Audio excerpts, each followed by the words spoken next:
Hello प्यारे बच्चों, class 10th के लिए इलेक्ट्रिसिटी के मैं आज कुछ अच्छे न्यूमेरिकल लेके आया हूँ।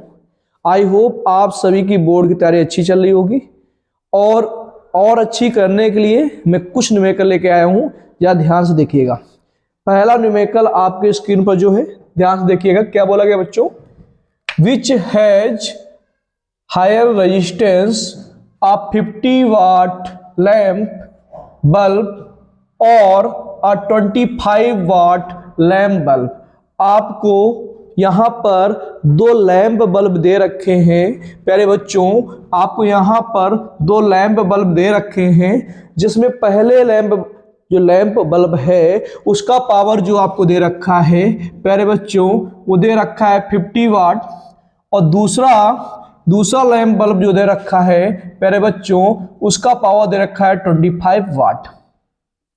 मुझे प्यारे बच्चों यहां यह बताना है कि कौन सा बल्ब का रेजिस्टेंस ज्यादा होगा।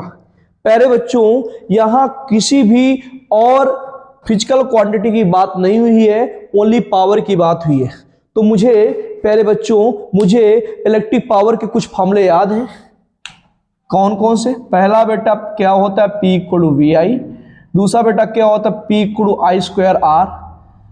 और तीसरा बेटा होता है P = V²/R। अब ये तीनों फार्मूले जो हैं बेटा अलग अलग जगह अलग अलग तरीके से लगते हैं, क्योंकि बच्चों यहां पे मुझे करंट की कोई बात नहीं हुई है तो हम इसको लेंगे नहीं ना। यहां करंट की बात नहीं हुई है तो दूसरे फार्मूले को भी नहीं लेंगे, और पहला फार्मूला तो वैसे भी नहीं लेते, क्योंकि यहां पूछा गया है रेजिस्टेंस। क्या पूछा गया है? रेजिस्टेंस पूछा गया बच्चों। क्या पूछा गया है? रेजिस्टेंस। और इसमें कहीं पे भी रेजिस्टेंस नहीं है। अब मेरे पास दो फॉर्मूले बचते हैं, या तो ये यूज करूं या तो यूज करूं। इन दोनों में से किसी एक को यूज करना है। तो बच्चों के दिमाग में ये आता है कि सर मैं ये लगाऊं या ये लगाऊं। अब जरा प्यारे बच्चों ये बताओ, अगर मैं इन दोनों बल्ब को चेक करूंगा और ये पता करने के लिए कि किस बल्ब का रेजिस्टेंस ज्यादा है, तो उसके लिए क्या लेना पड़ेगा? एक बैटरी लेनी पड़ेगी। क्या लेनी पड़ेगी बेटा? बैटरी। सर्किट डायग्राम बनाते हैं। मान लिया प्यारे बच्चों एक ये आपका बल्ब लगा हुआ है सर्किट में, और ये बल्ब जो है P1 है, ये बल्ब जो है जिसका रेजिस्टेंस R1 है और इसका पावर 50 वाट है।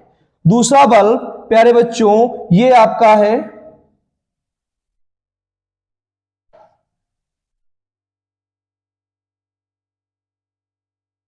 जिसका रेजिस्टेंस क्या है? R2। तो प्यारे बच्चों अब यहां पर हमने बैटरी का यूज किया ना, बैटरी का यूज किया, और दोनों में सेम बैटरी का यूज करेंगे, क्योंकि मुझे किसका कंपेयर करना है? मुझे कंपेयर करना है रेजिस्टेंस का। तो इसका पोटेंशियल डिफरेंस VV होगा, इसका VV होगा। तो हमें प्यारे बच्चों हमें V यहां पर पता है। क्या पता है? V। तो ये फॉर्मूला हम नहीं लेंगे, यहां पर हम फॉर्मूला लेंगे ये वाला फॉर्मूला। और कौन सा फॉर्मूला लेंगे? या देखिए ध्यान से, P = V²/R। तो प्यारे बच्चों जरा ध्यान से देखिएगा, यहां पर मैंने क्या देखा? दोनों के लिए मैंने सेम बैटरी ले रखी है, और जब दोनों के लिए मैंने सेम बैटरी ले रखी है प्यारे बच्चों, तो आपका यहां पर दोनों कंडीशन में वोल्टेज सेम होने वाला है। तो यहां क्या हो गया? P इनवर्सली हो गया R के, यानी पावर जो बल्ब का है वो रेजिस्टेंस के इनवर्सली हो गया। पावर जो है वो बल्ब के रेजिस्टेंस के इनवर्सली हो गया। यानी जब आपका रेजिस्टेंस डिक्रीज होगा तो पावर आपका क्या होगा? इंक्रीज, है ना बच्चों? यानी जब आपका रेजिस्टेंस डिक्रीज होगा तो पावर इंक्रीज होगा, और जब पावर डिक्रीज होगा तो रेजिस्टेंस इंक्रीज होगा। यानी इनवर्सली में ही तो होता है। तो जब प्यारे बच्चों ध्यान से देखिएगा, यहां से आपको यह पता चल गया होगा कि जिस बल्ब का पावर ज्यादा होगा, प्यारे बच्चों जिस बल्ब का पावर ज्यादा होगा उसका रेजिस्टेंस क्या होगा? कम होगा। जिसका पावर ज्यादा होगा उसका रेजिस्टेंस कम होगा। तो पहले वाले बल्ब का पावर 50 वाट है, दूसरे वाले बल्ब का पावर 25 वाट है। तो अब आपको पता हो गया कि पावर जो होता है रेजिस्टेंस के इनवर्सली होता है। पावर जो होता है रेजिस्टेंस के इनवर्सली होता है। तो पावर जब रेजिस्टेंस के इनवर्सली होता है तो एक 50 वाट का बल्ब है, P1 पावर है 50 वाट का बल्ब है, और एक P2 जो है 25 वाट का बल्ब है। और मैंने बताया कि पावर जो होता है वो रेजिस्टेंस के इनवर्सली होता है, यानी जिसका पावर ज्यादा उसका रेजिस्टेंस कम, यानी इसका पावर ज्यादा तो इसका रेजिस्टेंस कम होगा, और इसका पावर कम है तो इसका रेजिस्टेंस ज्यादा होगा। तो एक आंसर तो आपका आ गया। क्या बोला गया है? किस बल्ब का रेजिस्टेंस ज्यादा होगा? तो 25 वाट बल्ब का रेजिस्टेंस ज्यादा होगा, यानी R2 is greater than R1। अब दूसरा बोला गया है and how many times. How many times, तो जरा प्यारे बच्चों देखो कि मैंने बताया कि पावर रेजिस्टेंस के इनवर्सली होता है। पावर जो होता है रेजिस्टेंस के इनवर्सली होता है। अगर ये हाफ होगा, ये हाफ होगा तो ये डबल हो जाएगा, ये हाफ होगा तो ये डबल हो जाएगा, और ये डबल होगा तो ये हाफ हो जाएगा, ये डबल होगा तो ये हाफ हो जाएगा। तो यहां जरा देखिए बेटा, एक 50 वाट का बल्ब है और एक 25 वाट का बल्ब है, तो इसका पावर इससे आधा है, इसका पावर इससे आधा है, यानी पावर इसका P है तो इसका P/2 होगा, तो इसका रेजिस्टेंस R है तो इसका रेजिस्टेंस 2R होगा, क्योंकि पावर जो होता है रेजिस्टेंस के इनवर्सली होता है। समझे प्यारे बच्चों? इसका पावर P है तो रेजिस्टेंस R है, इसका पावर आधा हो गया तो रेजिस्टेंस डबल हो जाएगा, क्योंकि पावर रेजिस्टेंस के क्या होता है? इनवर्सली। तो एक आंसर क्या आया कि हाउ मेनी टाइम, तो 2 टाइम्स जो इसका रेजिस्टेंस होगा इससे 2 टाइम्स ज्यादा होगा, यानी R2 is 2 time of R1। I hope प्यारे बच्चों ये आपको पहला क्वेश्चन समझ में आया होगा। दूसरा क्वेश्चन आपके स्क्रीन पे क्या होने वाला है जा देखिए। क्वेश्चन नंबर सेकंड प्यारे बच्चों आपके स्क्रीन पे ये है। ये क्वेश्चन नंबर कौन सा प्यारे बच्चों? सेकंड। इसमें एक आपको सर्किट डायग्राम दे रखा है और उसमें आपको एक 4 ओम का, एक ये 4 ओम का, ये दो पैरेलल में रेजिस्टेंस लगे हुए हैं, एक ये 2 ओम का, एक ये 3 ओम का रेजिस्टेंसेस कनेक्टेड है। और आपसे पूछा गया है calculate effective resistance, reading of a meter, potential difference of 3 ohm या पोटेंशियल डिफरेंस अक्रॉस 3 ओम। ये 3 ओम का पोटेंशियल डिफरेंस क्या होगा? चलो ध्यान से देखिएगा पहले बच्चों मेरे पास जो बैटरी है वो 21 वोल्ट की है। कितने वोल्ट की है? 21 वोल्ट की। तो प्यारे बच्चों हमने माना यहां से करंट जो मेरी जा रही है वो आई जा रही है, ठीक है ना प्यारे बच्चों? यहां आई गई, यहां आई पहुंची, यहां पर उसको 2 रास्ते मिल जाते हैं। तो प्यारे बच्चों यहां करंट आपकी जाएगी I1 और यहां जाएगी I2, ठीक है बच्चों? यहां पर आपकी I1 निकलेगी, यहां पे I2 निकलेगी, और यहां पर फिर क्या आ जाएगी? I, और यहां पे क्या जाएगी? I। तो यहां पे करंट भी I पास होते हुए जाएगी। तो प्यारे बच्चों सबसे पहले हम इस पूरे सर्किट का इफेक्टिव रेजिस्टेंस निकालेंगे। तो प्यारे बच्चों ये जो 4 ओम का रेजिस्टेंस दे रखा है इसको मान लेंगे हम लोग R1, इसको मान लेंगे हम लोग R2, इसको मान लेंगे प्यारे बच्चों R3, और इसको मान लेंगे प्यारे बच्चों R4। तो मेरे पास प्यारे बच्चों यहां पे 4 रेजिस्टेंस है। तो प्यारे बच्चों सबसे पहले हम क्या करेंगे? सबसे पहले हम यहां पर लिखेंगे R1 and R2 are in parallel, यानी R1 और R2 आपके जो रेजिस्टेंस है प्यारे बच्चों वो पैरेलल में है। जब पैरेलल में है तो फॉर्मूला लगाएंगे 1/R इक्वल टू 1/R1 प्यारे बच्चों 4, 1/R2 प्यारे बच्चों 4, तो 1/R ये डैश होगा प्यारे बच्चों, R डैश इक्वल टू, आप एलसीएम लेंगे प्यारे बच्चों 4 आएगा, 1 कितना होगा 2। इतना आपको समझ में आया होगा प्यारे बच्चों? 2 से 2 1 जा 2 2 जा क्रॉस मल्टीपल करेंगे तो प्यारे बच्चों R डैश आएगा आपका 2। इतना आपको बच्चों समझ में आया होगा। अब आपका जो सर्किट डायग्राम होगा प्यारे बच्चों कुछ इस प्रकार बन गया होगा।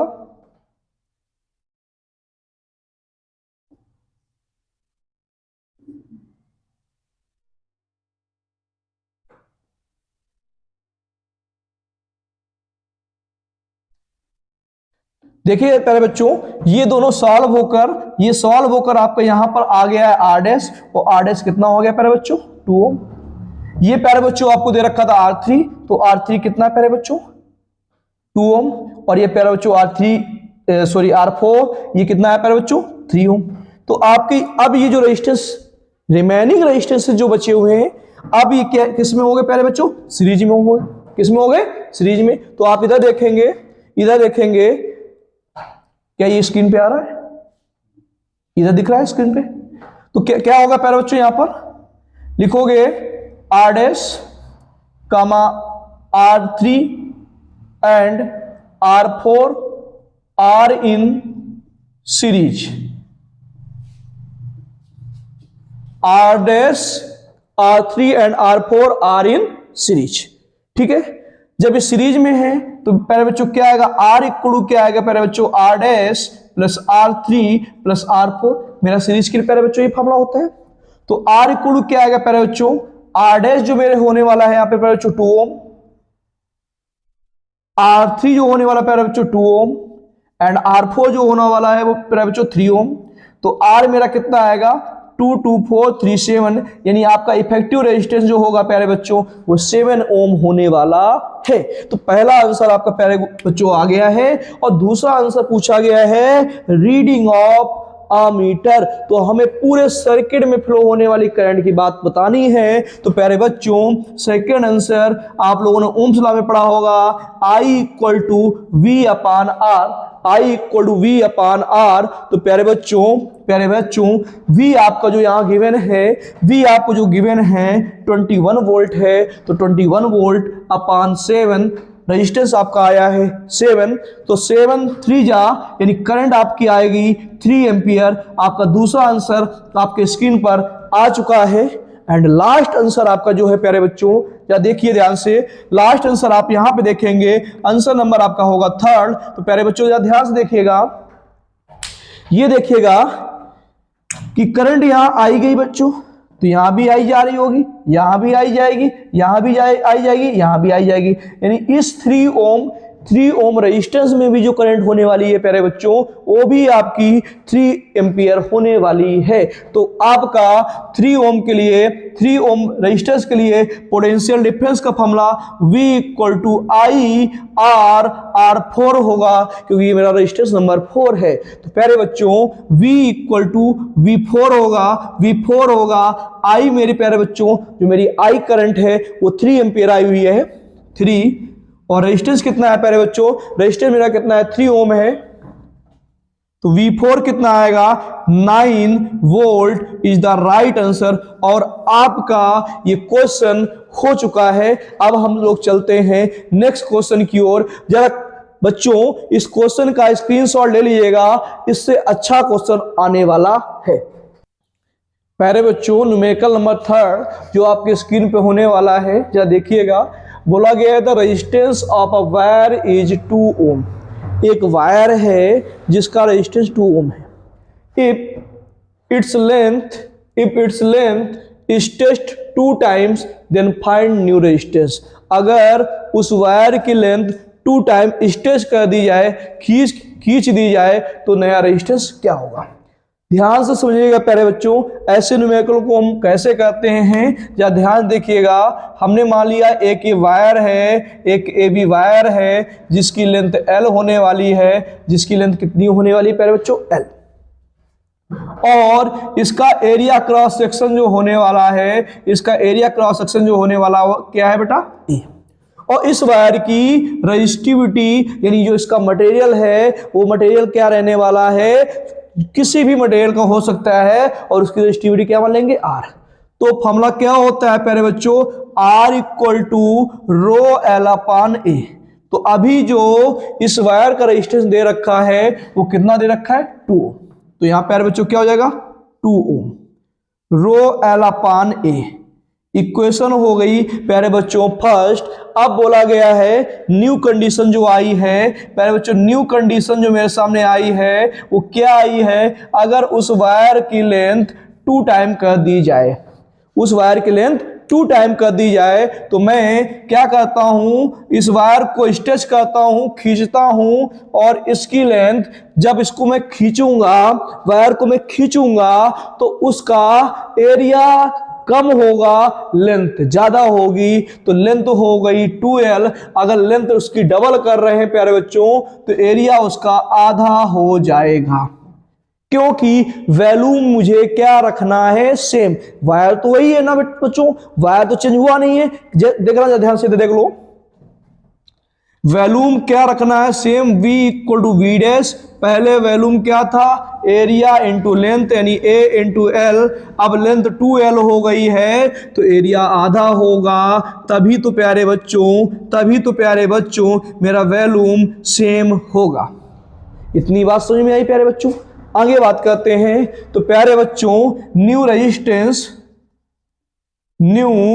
रेजिस्टेंस जो हम लोग निकालने वाले हैं, फॉर्मूला क्या होगा, R2 इक्वल टू, और प्यारे बच्चों उस वायर का मटेरियल चेंज नहीं हुआ है क्योंकि वायर वही है, तो क्या होगा, रो L कितना हो गया है, 2L, और एरिया क्या हो गया, A/2। तो इसको ऊपर लेके जाएंगे हम, 2 को ऊपर लेके जाएंगे तो प्यारे बच्चों क्या आएगा, R2 इक्वल टू 2 या 4 रो L/A। और प्यारे बच्चों आप सभी को पता है R2 equal to 4 row L/A की वैल्यू कितनी दे रखी है, 2 ओम दे रखी है। रो L/A की वैल्यू 2 ओम दे रखी है, तो यहां रखेंगे 2 ओम, यहां रखेंगे 2 ओम, तो यहां पे क्या आएगा, 4 2 या 8, तो R2 कितना आ जाएगा, 8 ओम। यानी आपका जो नया रेजिस्टेंस होने वाला है प्यारे बच्चों,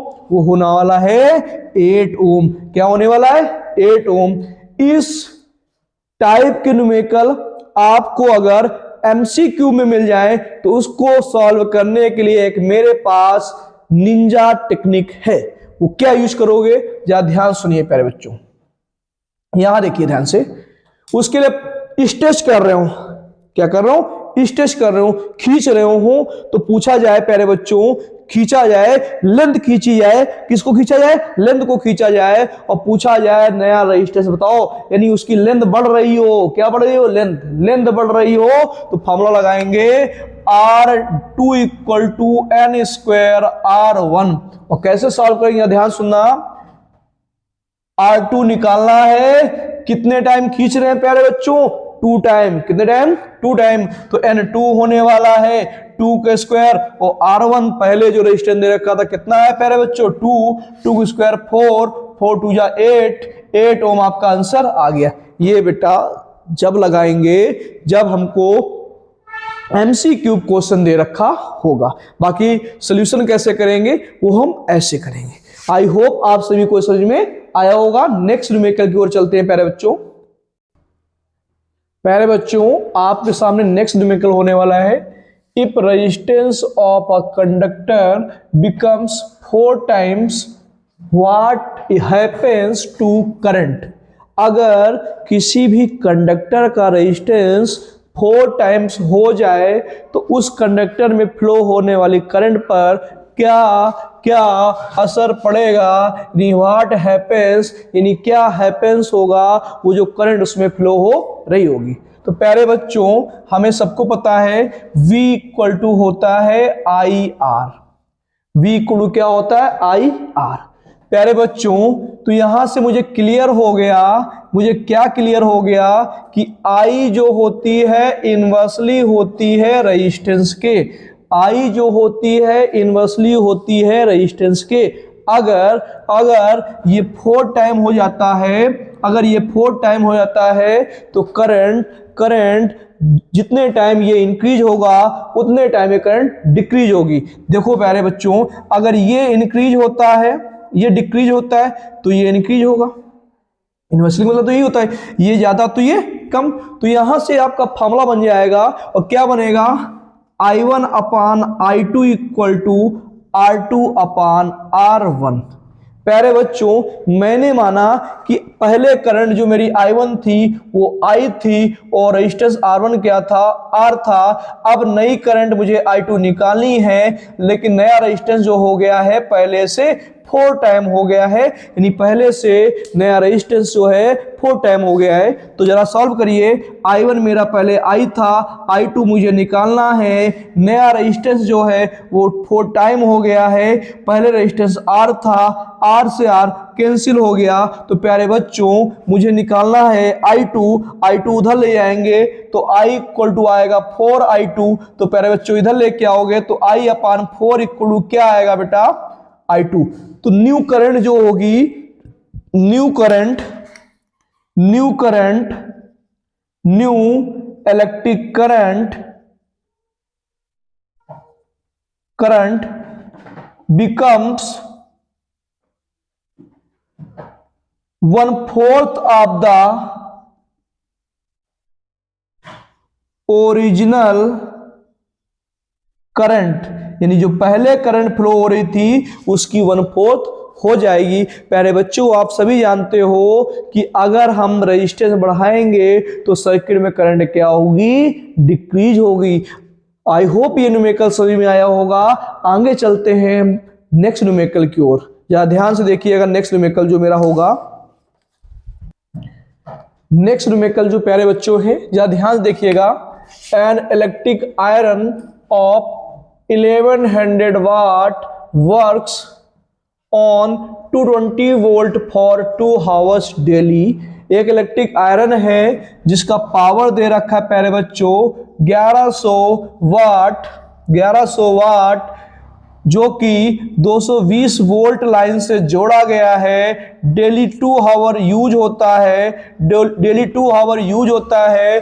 find energy consume in 30 days, यानी कितने दिन में, 30 डेज। तो डेज कितने दे रखे हैं आपको, 30 डेज दे रखे हैं। और प्यारे बच्चों आपसे पूछा गया है कि 30 डेज में वो इलेक्ट्रिक हीटर कितनी एनर्जी कंज्यूम करेगा और पूरे महीने का उस हीटर का बिल कितना होगा। तो प्यारे बच्चों अभी मैंने लास्ट वीडियो में जब मैंने इलेक्ट्रिसिटी चैप्टर कंप्लीट किया था तो मैंने आप लोगों को बताया था कि फॉर्मूला क्या होता है, E equal to P into t upon 1000 बताया था प्यारे बच्चों, मैंने ये आपको फॉर्मूला बताया था।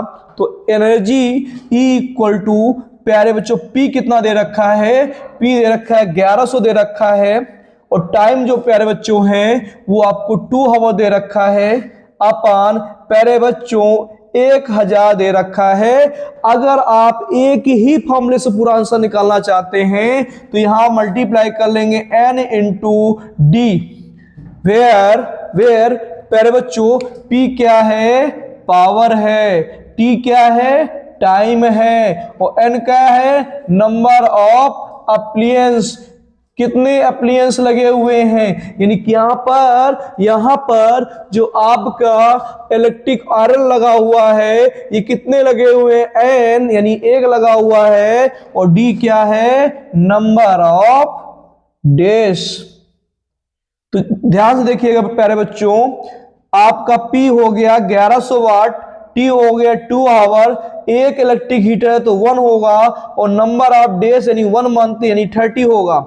1 2 3 3 कैंसिल हो गया तो E आ गया 11 2 या 22 3 या 66 किलोवाट आवर। यानी पूरे महीने में जो इलेक्ट्रिक आयरन है वो 66 यानी 66 किलोवाट आवर एनर्जी कंज्यूम करता है, यानी 66 यूनिट। आपको बताया है कि 1 किलोवाट आवर 1 यूनिट के बराबर होता है। बेटा जी अगर आपको कॉस्ट निकालना है तो कॉस्ट निकालते हैं हम लोग। कॉस्ट कैसे निकालते हैं प्यारे बच्चों, आपको पता है एक यूनिट कॉस्ट 6 रुपए है, तो 66 यूनिट को कॉस्ट कितना होगा, 66 इंटू 6 6 या 36 कैरी 3 6 या 36 3 39, यानी रुपए 396 रुपीस कॉस्ट होगा एक महीने का इस इलेक्ट्रिक आयरन का, अगर उसको डेली 2 आवर हम यूज करेंगे। चलो आगे चलते हैं प्यारे बच्चों। आई होप ये न्यूमेरिकल समझ में आया होगा। प्यारे बच्चों नेक्स्ट न्यूमेरिकल की ओर चलते हैं। नेक्स्ट न्यूमेरिकल बोला गया है a bulb is rated 220 volt 100 watt, how many such bulb can be connected in parallel, किसमें पैरेलल में to 220 volt line if the maximum allowable current is 5 ampere, यानी उसमें मैक्सिमम से मैक्सिमम करंट जो allow होगी वो 5 एम्पियर होगी। तो प्यारे बच्चों ऐसे क्वेश्चन को हम कैसे सॉल्व करें, जरा ध्यान से देखिएगा। ये वाट का मतलब हो गया पावर हो गया, यानी बल्ब का पावर आपका 100 वाट है और वोल्टेज प्यारे बच्चों 220 वोल्ट है, 220 वोल्ट है। तो इसके दो तरीके हैं प्यारे बच्चों, हम दो तरीके यूज करेंगे, आपको जो बेहतर लगे आप वो करेंगे।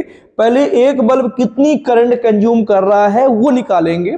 तो प्यारे बच्चों सीधे फॉर्मूला लगा देंगे P equal to V I, P equal to V I. तो P दे रखा है प्यारे बच्चों 100 दे रखा है, V दे रखा है प्यारे बच्चों 220, I हमें निकालना है। तो I इक्वल क्या आएगा 100 अपान 220, 0 से 0 बेटा कैंसिल हो गया, 2 5 जा 2 1 जा 5 अपान 11 एम्पियर एक बल्ब करंट कंज्यूम कर रहा है। तो नंबर ऑफ बल्ब निकालना है, एक बल्ब इतनी करंट कंज्यूम कर रहा है, टोटल करंट कितनी मेरे पास 5 एम्पियर है, तो 5 एम्पियर अपान टोटल करंट जितनी है उसमें एक बल्ब जितनी करंट कंज्यूम कर रहा है उससे डिवाइड कर देंगे। तो 5 अपान 11 से जब डिवाइड करेंगे प्यारे बच्चों 5 से 5 कैंसिल, 11 ऊपर जाएगा, तो आपके नंबर ऑफ बल्ब कितने हो जाएंगे प्यारे बच्चों 11 हो जाएंगे। ऐसे क्वेश्चन को हम दूसरे तरीके से भी कर सकते हैं प्यारे बच्चों। सबसे पहले हम क्या करेंगे, उस बल्ब का रेजिस्टेंस निकालेंगे। तो क्या होता है P equal to V square upon R, P 100 दे रखा है, V 220 दे रखा है, स्क्वायर है तो 2 टाइम हो जाएगा, अपान R 0 0 0 0 कैंसिल हो गया, R प्यारे बच्चों 484 ओम आ गया है। इन सभी बल्ब को पैरेलल में लगाया गया है। अगर पैरेलल में लगाया गया है तो प्यारे बच्चों फॉर्मूला क्या होगा 1 अपान 484, 1 अपान 484 कितने बल्ब हैं पता नहीं, हमने मान लिए n बल्ब्स हैं। तो 1 अपान R इक्वल टू n अपार 484, तो यहां से R आएगा 484 अपान n, इतना आपको आया होगा समझ में प्यारे बच्चों। अब मुझे पता है प्यारे बच्चों फॉर्मूला होता है V equal to I R, V 220 दे रखा है, करंट 5 एम्पियर है प्यारे बच्चों और रेजिस्टेंस आपका आया है 484 अपान n। तो प्यारे बच्चों हम जब सॉल्व करेंगे पहले 11 से डिवाइड करेंगे, 11 2 जा हो गया, 11 2 जा 11 2 जा। नेक्स्ट आगे सॉल्व करेंगे, नेक्स्ट आगे जब सॉल्व करेंगे हम लोग तो 5 4 जा होगा प्यारे बच्चों, 5 4 जा होगा। क्या मेरा क्वेश्चन कहीं गलत हो रहा है, कहीं गलत हो रहा है या ध्यान से देखिएगा, 484 अपान 484 आर एन आ गया, ठीक है भाई। V equal to I R होता है, V equal to I R, V मेरा प्यारे बच्चों 220 है, हाँ 220 है, 220 है, और I मेरा जो है I मेरा 5 एम्पियर है। तो गलती मेरी जो है प्यारे बच्चों, गलती जो मेरी है ये डिवाइड करने में गलती हो रही है, उसको हम लोग सही करते हैं। क्या गलती हो रही डिवाइड करने में, या देखते हैं। V मेरा 220 है प्यारे बच्चों, I मेरी 5 एम्पियर है, R 484 अपान n है। अब सॉल्व करते हैं, 21 1 जा 21 2 जा 21 2 जा, अभी मेरा पूरा सही है, 5 2 जा 10, 2 1 जा n इधर आएगा तो n इक्वल टू कितना आ गया 11। आपको दोनों मेथड बता दिए हैं। आई होप आज की क्लास में जितने न्यूमेरिकल मैंने आपको बताए हैं बहुत अच्छे से समझ में आए होंगे। अगर आपको लगता है मेरी इस क्लास से कुछ बेनिफिट हुआ है तो please like subscribe and share करना ना भूलें। शेयर जरूर करिएगा क्योंकि आपके साथ आपका जो भाई है, आपकी जो बहन है, उसका भी बोर्ड में अच्छे मार्क्स आए। थैंक यू एंड बोर्ड की तैयारी लगातार अच्छे से करती रहिए और ऐसे ही अच्छे न्यूमेरिकल के लिए मेरे चैनल को सब्सक्राइब करिए। Thank you.